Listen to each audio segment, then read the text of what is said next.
I want to bring in now Trump campaign advisor Pam Bondi, who has been standing in for Senator Harris during debate prep with Vice President Pence. All right, so first of all, welcome to the program. And I know you're a prosecutor, former Attorney General for the state of Florida. Senator Kamala Harris, pretty good litigator as well. So what are some of the things that you have, what are some of the things that you focused in on working with the Vice President as Kamala Harris, that you know she's going to bring what? Yeah, well, she's a prosecutor. She was a prosecutor, and we were, as you said, attorneys general together. I know Kamala. She's smart. She's articulate. She is very tough. She's a great debater. Prosecutors debate. That's what you do every day in a courtroom. On the other hand, Mike Pence is, I assume that Kamala is pouring through briefing books right now to learn all this policy, whereas what I was floored by my time with the VP, who I think the world of, his knowledge is second to none. He's been living this for the past 3.5 years. He knows everything about policy. The man is brilliant. He's calm. He's deliberate. He's well-spoken. He's articulate. He's great. And so I think you have two very different personalities. I'm really looking forward to it tonight. The more I think about it, Harris, they really, there's such a bright line with their differences. And they're on the record talking about what their differences are. So I think it would be really nice to hear their differences instead of just going at each other. And I think that's going to happen tonight. I think we're going to hear their policy and what they want to achieve for the American people. And Mike Pence is going to tell you what he has done for the economy, he and President Trump, of course, over the last 3.5 years, and how they're going to bring back our economy. They're already doing it. The tax cuts are huge because Senator Harris is on the record, of course, saying she would do away with the tax cuts, she'd repeal it on day one. I want to hit something that is going to come up, particularly because the president has COVID-19, particularly because we have more than 212,000 people who have perished, Americans who've left us from this disease, and now millions of us who across the country are being impacted by maybe knowing someone or losing someone, that sort of thing. Those are just almost the tragic, static part. But then you've got a peak. I look at the state of Wisconsin today, and medical officials there really challenged by the tick up in hospitalizations, because that usually lags behind the case numbers. You've got some things that are going on. Dr. Fauci saying we could see 300,000 to 400,000 dead by Christmas if we don't do something like wear masks and so on and so forth. So Mike Pence is the head of the task force. Kamala Harris comes at him with those things, and what does he say? Well, and I have not discussed this part with Mike Pence. This is off of the top of my head.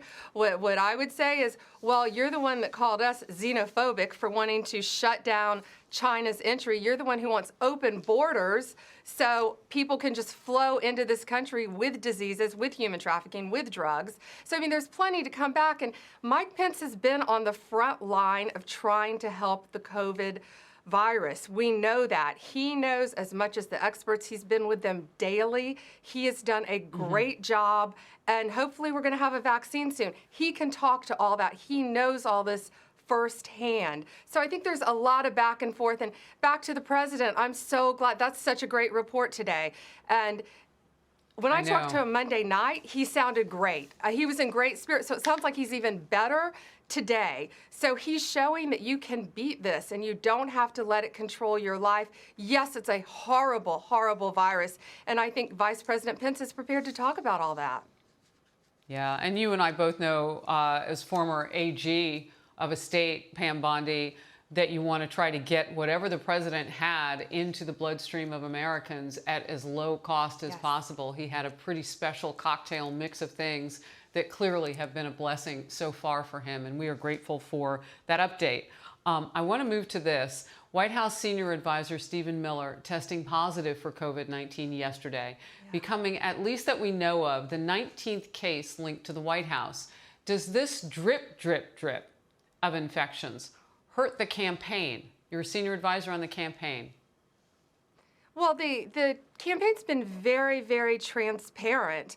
When someone is diagnosed, they tell you. And I don't think anyone, I think Mark Meadows, I think they said early on, they expected additional diagnoses. For instance, Kaylee didn't test positive. She tested negative, negative, and I think on day 4 maybe, she tested positive. So Mark Meadows right up front said, we anticipate more positive diagnosis.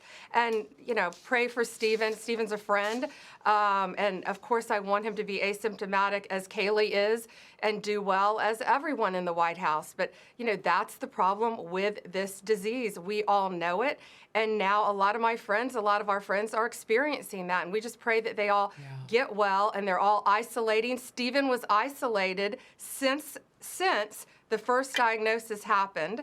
And so he's been following all protocols and doing the right thing. Just want everybody to get better fast. All right, I'm going to scoot to this. New fallout over NBC's Joe Biden town hall. Don't know if you saw it, but it's been described as an infomercial after a report that 2 of the so-called undecided voters asking questions declared their support previously for Joe Biden back in August on MSNBC. What's the campaign's reaction to this report, Pam? Harris, this is how it's been from day one. It's been the president versus Joe Biden and the media. It's not even a veiled attempt anymore. And I think, as you said on the earlier show, how easy would it have been to vet you knew these people, how easy it was to find out that they were already Biden supporters. They didn't even care. They're so flagrant about it. It's unreal. And I think the American people are smarter than that. These weren't undecided voters. It's disgusting. And be real, be a real journalist, admit what you did. And I think the Biden campaign is going to have to answer for this. But that's how it's been from day one. That's how it's going to be. President Trump is a fighter. He's showing that. He's a leader. And we're not going to put up with this. It's ridiculous what they're doing. And at least Fox News has called him out on it. Real quickly, Pam, before I let you go, is there any plan to get the president in front of the American people for the campaign, maybe virtually or anything like that in the coming days? Yeah, I'm not going to get ahead of the president. Again, I know he feels great. I talked to him, and that's going to be up to the president and his doctors. But he's saying he wants to debate. I know he wants to debate. I know he wants to get out on the campaign trail. We all know how much he loves it. So we just pray for him to have a negative diagnosis, to feel as good as he's feeling, continued, and to get well. Pam Bondi, he's strong. Thank you so much.